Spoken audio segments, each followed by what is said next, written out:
Alright, cool. It's been a while on the Micraventures update. So yeah, welcome to another episode. On this episode, we'll just pretty much be stripping the car just to remove everything that's damaged, see if we're gonna see any additional damage. But yeah, for those who are new, a bit of a background on what this series is. Dialing back to 2024, I can't believe I'm saying that. This year, 2025 is moving really fast. But anyways, 2024 October 13th, I got a notification, not on 13th, but I got a notification on my phone to say, hey, they're gonna be the Southern Lights. Like, you know, when the sky lights up and you see a bunch of, ooh, yay, and all that. Anyways, I've always wanted to see that. October 13th, 3 a.m., I get into my car, drive down. When I was driving down, I got to a construction area. I believe they had just recently blocked off that part of the road. So I did not see road signs, like those construction limit speed and everything. But on my stupidness, I did not take pictures of the surrounding area as evidence. So anyways, insurance towed the car. They started doing investigation. Took them 2 months, but they did everything they could to find at least one loophole. They requested my bank statement to check if I bought alcohol. They requested my tracker history to check if I kind of was breaking any laws, like over speeding or anything over the last week, like I think month worth of data. And then they hired a private investigating company. The company had said they can proceed and pay out, and then they hired extend reconstruction company to like reconstruct the scene to check what speed I was doing exactly.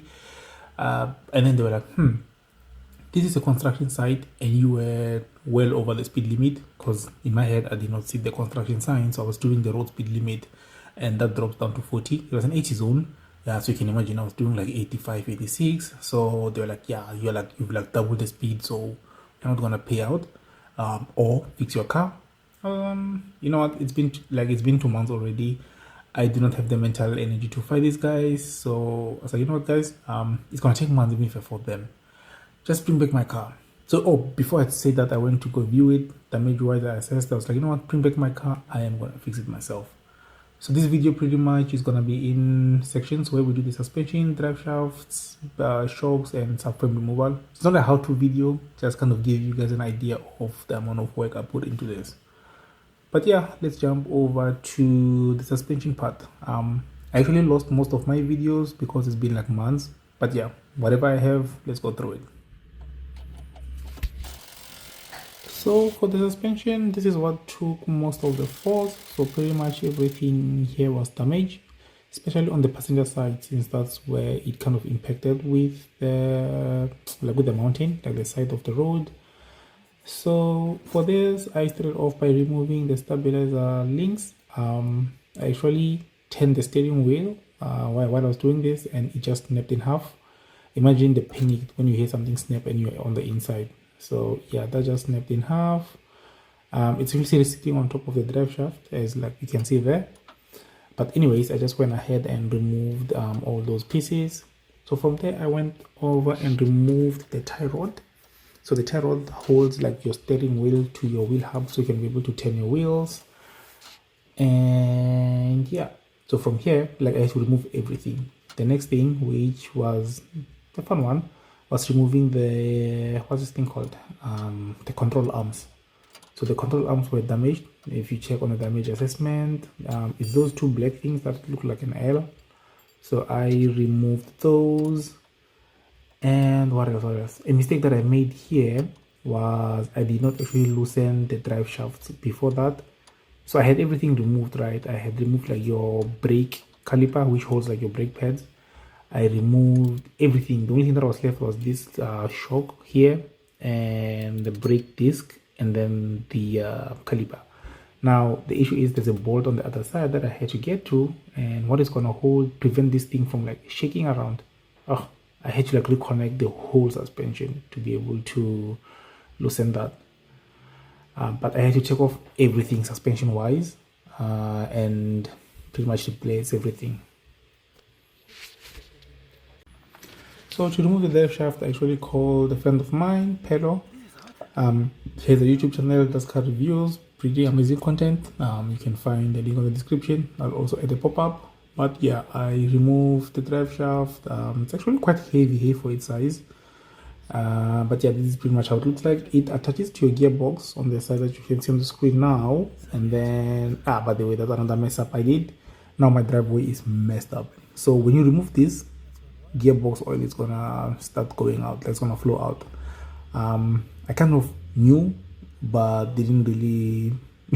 This is like a planned thing, but anyways, did the same on the other side. The other side was a bit problematic because if I zoom in, the whole drive shaft CV joint had broken, so the small part was left attached to the gearbox.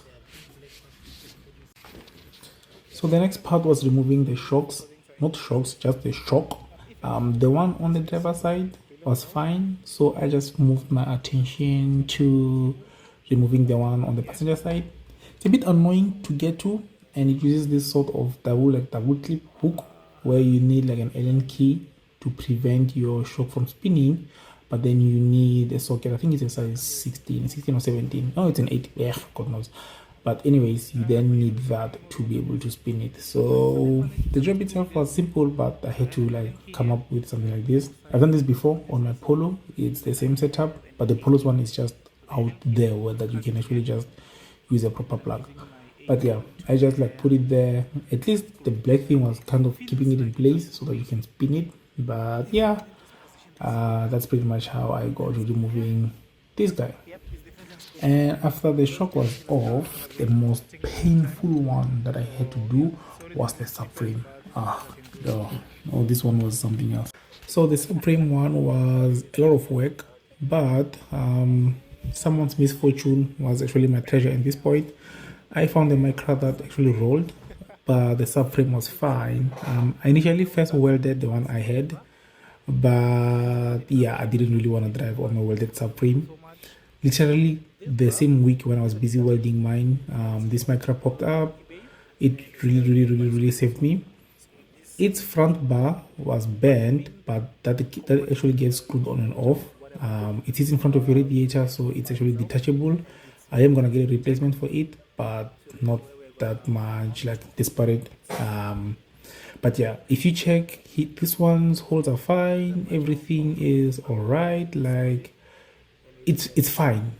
I won't lie. This was literally God smiling at me. Yeah, really appreciate that.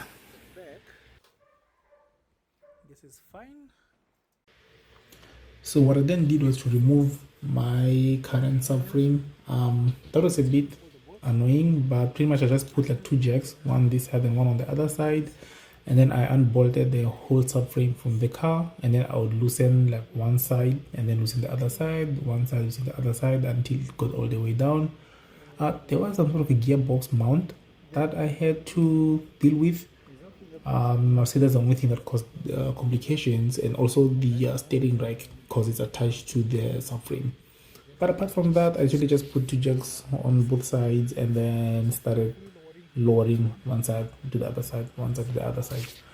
Pretty easy stuff. So actually, let me show you how I did that just real quick. So this is like a quick time-lapse video when I was doing this, but as you can see, like I would lower the jack on this side. That kind of brings back the subframe a little bit, and then I would stand up, run to the other side. There I go. And then from there I will then start lowering like the one side. Yeah, it was actually, yeah, pretty much that's what I had to do. Every time it will get stuck, like you see, I'm gonna shake it a bit. I move like the sway bar there to kind of see why it's stuck on, figure out those, move like work around them, and then keep doing that until it goes like all the way down. But yeah, fun stuff. But yeah, I know it kind of like sounds, if you check here, these are all like the welds that I had before. Yeah, that didn't really work out. I never actually got to try them, but I did learn how to weld. So yeah, eventually this thing did go out and it kind of just sat there on the ground. Yeah, so I'm just gonna stop this one here. It's already like almost, it's 11 minutes already. So on the next video should come up within the next couple of days. On this one we are gonna be pretty much putting everything back. I know it looks pretty simple, like it was a bunch of simple stuff I removed, but this was so much work. It took me about 2 weeks. Like the subframe alone took me about 3 days. And then there was the drive shafts that I had messed up, and I had to go and buy like breaker bars. But yeah, I'm just gonna stop this one here, and then next one we're gonna be putting things back together because these videos are so far behind. Cool. Anyway, see you on the next one. Cheers.